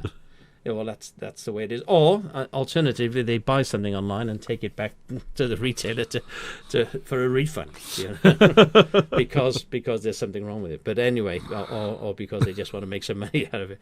But no, seriously, it's tough business, and it's a sad loss in the sense that it's not going ahead immediately. Yeah. And interesting times for me as a mayor when you see Garden City is not quite going ahead. We didn't get the wave back up.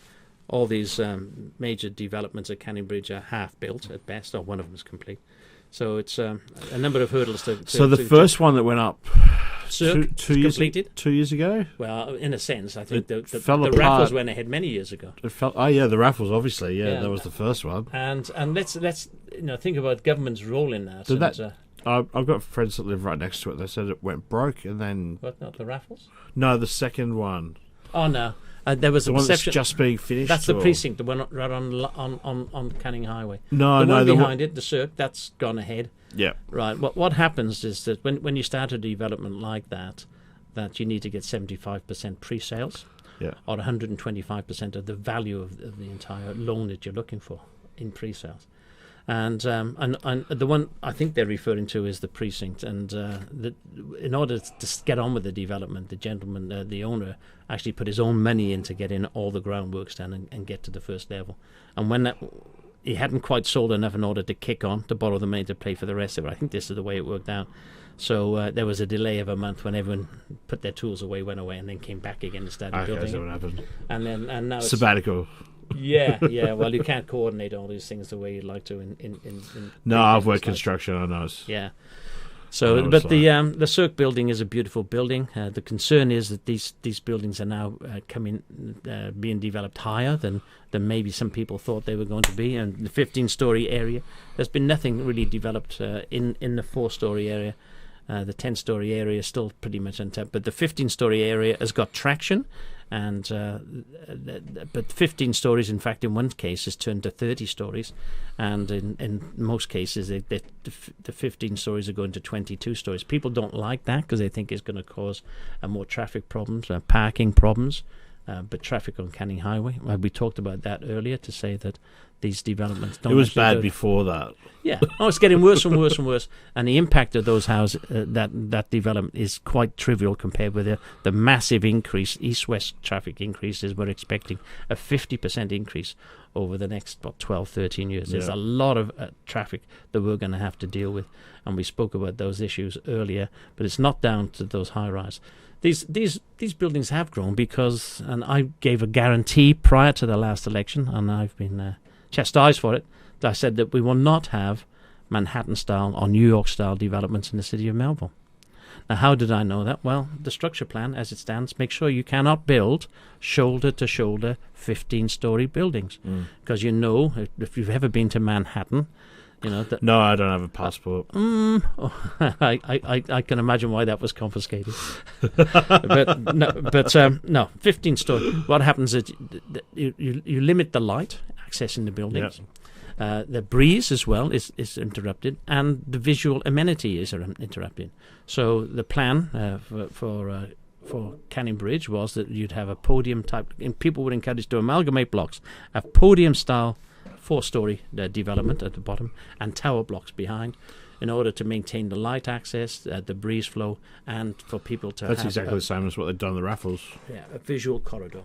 3 or 4 stories in the bottom, and then absolutely right. And the argument was then that the locals just wanted 8-story block, which would have been really ugly. The tower blocks were seen the projects. Now that these podium levels, because they bunt into each other, people are saying, no, well, we'd rather have one tower and some sort of landscaping. But when you join them all together, it's just like you've got a street full of, as you walk past, and you've got trees there. It's just like you've got a street full of 3 or 4-story buildings, which is okay. You step back and you see a tower above it.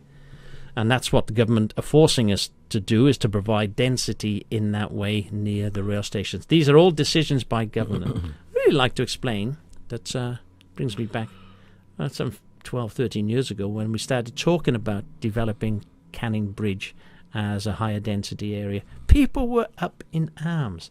No 10 stories on my block, no 15 stories on my block. They were being politically encouraged to oppose this. Yet the logic is higher density around transport corridors and the transport nodes means that you're getting cars off the road, and we're not engaging in urban sprawl, pushing it any further. So that the government, and I was walking up the stairs talking to the representatives from GHT, and I said to her, and I was probably the first person to complain about high-rise in Canning Bridge. And I said to the representatives, I said, why are we doing this? I said, the city doesn't need this. The people are telling us they don't want it to happen. Why are we continue to push for higher density in Canning Bridge? And I said, who's responsible? They said, Treasury, Russell. Because of the growth of our city, and I think we're talking about a 1.5 million growth in the city from that time through to 2031, for every house that's built outside, every block is subdivided outside the current footprint, there's a cost to the Treasury of $80,000. Now, you multiply $80,000 by 1.5 million, and you know that this government can't afford it now, and they can't afford it in the future, so we've got to have 50% of our increased density in the current metropolitan area. And that is the push. The city drew up the structure plan. Living in Baldivis is not sustainable for someone who's working in the inner city. It's not. No. I'm telling you from experience. Well, I can imagine that. There must be another strategy at the end of the day to decentralize some of the office blocks and things around our city, and I think that would be a good thing. But for Baldivis, I'm not sure. You're saying you can't get into the city from Baldivis. It's not conducive to city living. Okay. The spread. The spread is no, and the cost of that for roads, for congestion, for transportation costs. Yep. The list goes on. So higher density. It was. Fuel costs alone actually negate living in Baldivis. Absolutely, the fuel costs are quite phenomenal, and especially on the verge of war with Iran. and they'll only go up, one would think. So we can't. It was a bipartisan agreement that what we used to be called Network City, which became Direction 2031, would become part of the strategy for every local government to implement under the guidance of the state government planning. So this high-rise type development, the state government is not going to rescind those height limitations. There's no limit to the height in Canning Bridge. Applecross. Canning Bridge. Okay, Canning Bridge activity centre area. There's no height to that. It's contained, it's obviously, and we want the density there so we can protect the family areas. It's not going to happen in other family areas. It's only when it comes into the Canning Bridge Activity Centre footprint. And there's no height limitation now. The city is now going to look at limiting heights and going through the process of reviewing the Canning Bridge Activity Centre plan. But I'm not optimistic, unfortunately, that the Minister would approve that or that the WACC would approve it, because they want higher density. They want high, and the heights of the building are not a consideration for them. When the Raffles was developed, Tim Roberts went with Multiplex and met with Alana McTiernan and put the plan up, and the city wanted 13 stories. He was agreeable with 13 stories originally, but he thought he'd just try them out and see if they would take 17 stories. There was a whole lot of community benefit, and a fountain was going to go in front of the Raffles. There was going to be cobblestones. I think there was going to be a copper strip down the side of it. And Minister McTiernan at the time said, don't worry about the community benefit. You just go off and build your 17 stories. And if you want 35 stories, you can probably have it. So that is the government's view of densification. It is so important to them to provide density in these areas. Was it 17 stories in the end, or 17 stories now? Okay. Yeah. With on the podium level and the 17-story towers, which you're familiar with. Only 2 weeks ago, I went to a breakfast with Rita Saviotti, and she's saying that what a pleasure it was to drive down the freeway. Words to this extent, Rita, so don't, I hope I don't misquote you. But you looked across the river, and you almost said something nice about the city of Melville. You said, I look at all that high-rise development, and I think the city's gone the right track. And that's what she wants. She wants that to happen. The fact that anything is being built these days is positive. Absolutely. So that is exciting. Like I said, I'm a crane driver. Don't have a crane job. But as the mayor of the city of Melville, I stand by what I said in the last election. The city of Melville will not be building any Manhattan-style apartments. Think about living in one of those, Scott. When you've got a block. So normally they have like a central well, I think. At the bottom you have a little bit of... But that provides light into your back bedroom. Limited light. So those places, by you, they cost a fortune if you're in Manhattan. You're going... one of my previous places was one of the high-rises in South Perth. All right. So, yeah, exactly the same thing. Yeah, so what they're saying that these days, the best quality design would say that you should have probably a maximum of 6 units on each floor, and you should have light access into all the major rooms. Okay, so that's what we're looking for. We do not... I definitely wouldn't be in a position that I would want to support Manhattan-style developments. Can I say I've got a unit in Kintail Road, and it's meant that I haven't been able to vote on any of that high-rise development whatsoever. So the people that are blaming me for that should look someone. You have to abstain from the vote because you've got. I got a little property there, which cash in the game, and I'm going to make people even happier now to say that it's actually gone down in value over the last few years. Because of the higher density around it, I guess, and impacting on overall purse loss 30-35%. So yeah. So that's a fact that people should realise that the mayor never had a decision on that. It's very noble of you. Well, I suppose you had to. No. There's other people around the table that family have got major holdings in that area, and they haven't declared that level of interest. I choose to be out of the room. People would recognise it anyway, and that's compliance with the Local Government Act. You must declare an interest or you have an interest. And the notion that... otherwise it's called corruption. Corruption is the word, and one abject corruption. And there have been complaints, and the Local Government Act you would be in breach of the Local Government Act. And it's surprising what Australians will let politicians get away with, where, in my mind, that's corruption. Yeah, well, I'm not sure. Well, without going into it, give me an example. I make comment about it, but it's difficult to take it in abstraction. Yeah, like I'm just saying. But I know in local government, and particularly in the city of Melville, there is no corruption. There's no wrongdoing. The city of Melville, over the last 2 years, has been the most interrogated local government, apart from the city of Perth.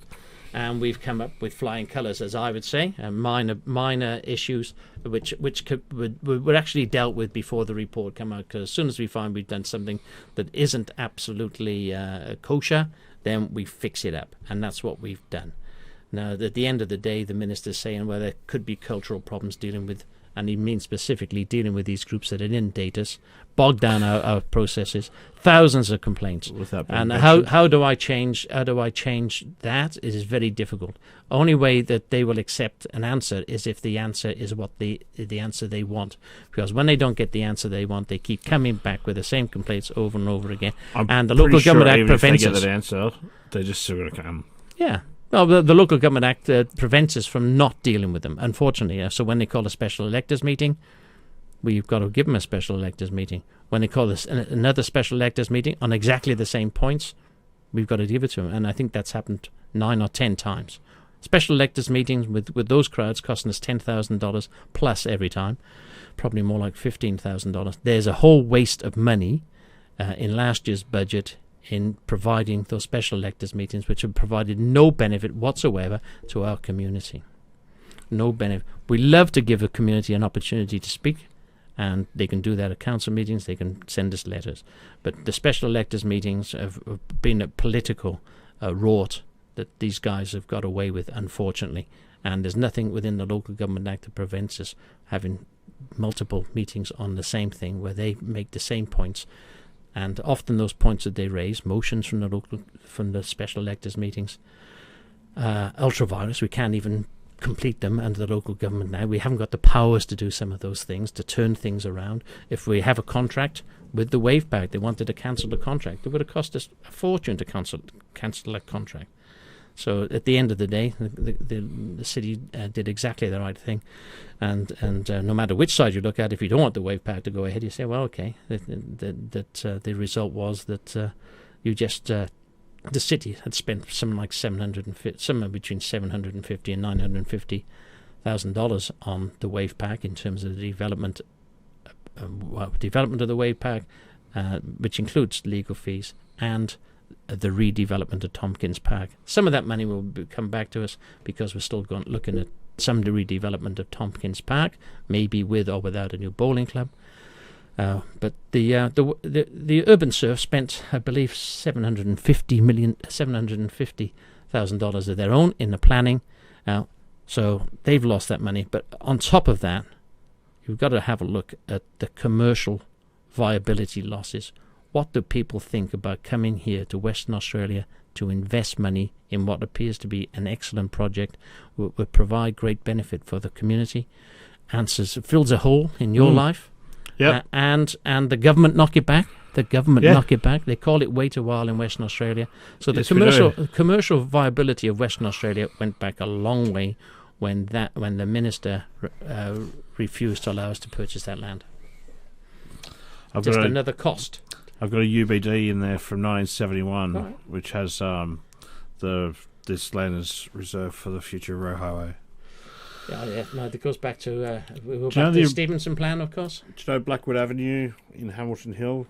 So Row 8 was supposed to go down Forest Road, across Stock Road, into Hamilton Hill, and then do a cross Wood Street, and then do a U-E into Whitegum go Valley. Across the quarry next to South Mountain High School, my old high school. Yeah.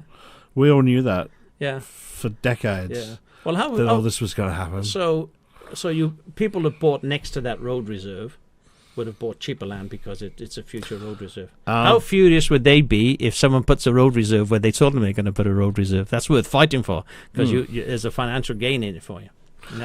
Well, I know people that bought just on the other side of Forest Road here. Yeah. Because Roe Highway was going to go through soon. Yeah. Okay. That was one of the major draw cards for my parents coming to this house. Absolutely. Yeah. No, there are some people in 1969. I've had people 8 years ago came to me and said, "No, we'd like to support your election because you're supporting Roe Highway."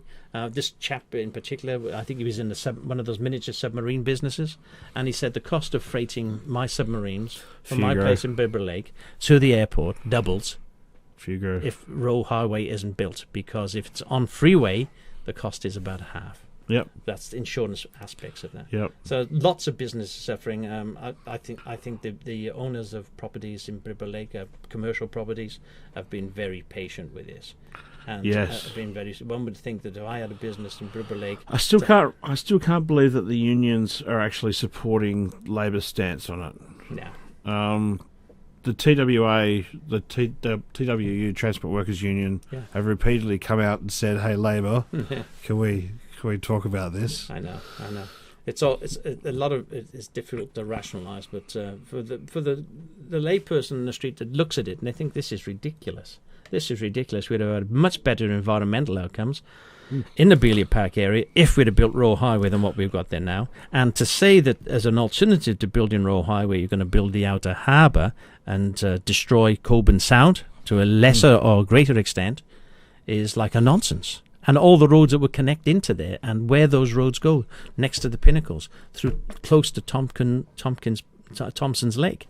Now, I know that when they were reviewing the Metropolitan Regional Scheme, the biggest issue, I believe, was the concerns about roads going close to Thompson's Lake. Okay, so that's a massive factor. But no, everyone's ignoring that, and they just now build when it comes to building the outer harbour. They cut down a whole stretch of bushland along Russell Road. Absolutely, not a mention. And you go all the way back through. And I messaged you probably a year ago now. Do you know how much forestry that they've cut down because they didn't do row 8? And that would be a massive. It'd be massive once you calculate Russell Road, Armadale Road. But those Leach Highway. I think that's what protest is all about, and those protesters were living in those houses we just talked about at the end of Stirling Highway. They walked away at this stage with just 100 homes. But if that was going to be built for Roe Highway, they had tunnels underneath there where they were going to hibernate, if you like, and put up a fight. So basically, it's going to be a siege. Yeah. Apparently, they were ready for a siege down there. Wow. But whether that's true or not. But the fact is that, if Labour want to do something, then they allow them to do it with a small cost of just 100 trees. Whereas if Liberals want to do it, they would fight night and day, and live in the trees and etc. So, but what's happening, of course, is that we're losing major developments which would move this city and this state forward. That is a massive regional sort of statewide benefit. Build Row 8, it's good for the state. There's a lot in that statement. The reduction on congestion alone, and I've talked about Leach Highway being congested into perpetuity. The cost savings on that alone would tell you that this has got to be done, and the sooner the better. And my distinguishing point, my point of difference with the other two people that are standing for election is that I have a strong track record. I have actually succeeded in extending Roe Highway already. Don't say it's not a local government issue. Local government does have a big part to play in this, and the federal government. But the fact is that my counterparts who are standing against me have never lifted one finger to help Roe Highway, and in fact have worked against it. So Roe Highway is such a massive issue. It's one of the major strategic risks for our city, if not the major strategic risk, when we now know that Leach Highway is going to be bogged and there's not a single thing you can do about it. You can spend money on it to get it through another year or two, but no state government would provide $2.3 billion worth of funding to destroy people's homes. It's never going to happen, and people in Melville were going to be locked into congestion and gridlock during peak times into perpetuity unless we get on with the job of building Row 8 and Row 9. It's not just about Row 8. Yep. Row 8 completion, my goodness, for $200 or $300 million, you connect Murdoch Connect through to Stock Road, and you link up the freight network. You make that important link across from Kwinana Freeway to Stock Road. It's crazy that it hasn't already been done. Yeah. I've maybe. Like, come on, man. Yeah. There's a port, and you got all the industrial areas out there. Yeah, but Row 8 services the inner harbour and the outer harbour. How can you be so prejudicial against it? How can you be so short-sighted? Yep. Row 8 finishes here, Stock Road. But how can you not make sure as well, in that construction, the same way as the Libs are doing, to make sure that the environmental impacts are minimal? In fact, there is an environmental benefit. And they provided, there's an environmental benefit in the construction, in allowing water to flow into the wetlands where they've been dried up. It's going to be built on pipes. Top-down construction. So North Lake and Beaver Lake were going to have free flow. Yeah. So where do you now have Hope Road, which causes a barrier, as you can manage the water flow? Yep. You rip up Hope Road. That's gone. Yep. And no more run over turtles. And you have a bridged construction where you need it, and you have lovely cycle paths to take people to see it. Yep. And of course, people would benefit from just being able to access that every day in their vehicles and safely transit through it. So there are fantastic benefits. I think one of the big losers, well, anyone with a business in Beaver Lake, people, all of the City of Melville residents, because they're going to be locked in congestion. But how about if you lived in Coogee and you wanted to go and see, say, the Dockers play in the stadium? Yeah. Just imagine, it's very easily linked into the freeway network. You go around the other way. You haven't got to fight your way through traffic, through the city, through Canning Highway or anywhere else. You get free-flowing traffic and a slightly longer journey, I guess. But to me, it would save your journey time probably 50%. So that seems to make an awful lot of sense. It would save me 50% between here and Cottesloe. Yeah. Easy. Yeah. So it's just little pokey roads to get to there. I mean, the word hypocrisy comes into it. But how much can we suffer as a state for the benefit of any political party when they make judgments like this that cost us so much? Maybe it doesn't hit us in the face. They're costing the workers, and it's the Labour Party that's trying to do it. Yeah. Well, for Melville residents, it's more obvious. But apparently, when the surveys were done by Ben Morton, I believe, 70% of people wanted it. But mostly it was the people in Coburn. Mostly the people in Coburn saying we need Roe Highway to lift our traffic issues, North Lake, etc. So, and it's our mayor that's fighting against it the most. Well, I think the important thing about this interview is that the residents of Melville recognise that the people of Coburn. No, never mind. The residents of Melville residents realise that they've got someone that's willing to fight for it and still got the passion to fight for it after 15 years of fighting for it. And I've got some success already, but with their support and the support of federal government and hopefully state government will come to its senses, and we can move forward to provide people a safety and healthy alternative, which is Roe Highway. Thank you very much for your time. Do you have any other? I've got lots on today. Stuff that you'd like to go over? Or? Oh no, I think we covered everything there really, and I think there's a nice diversity in things. I mean, I got into the humanity aspect. Chat. Yeah, no, it was good.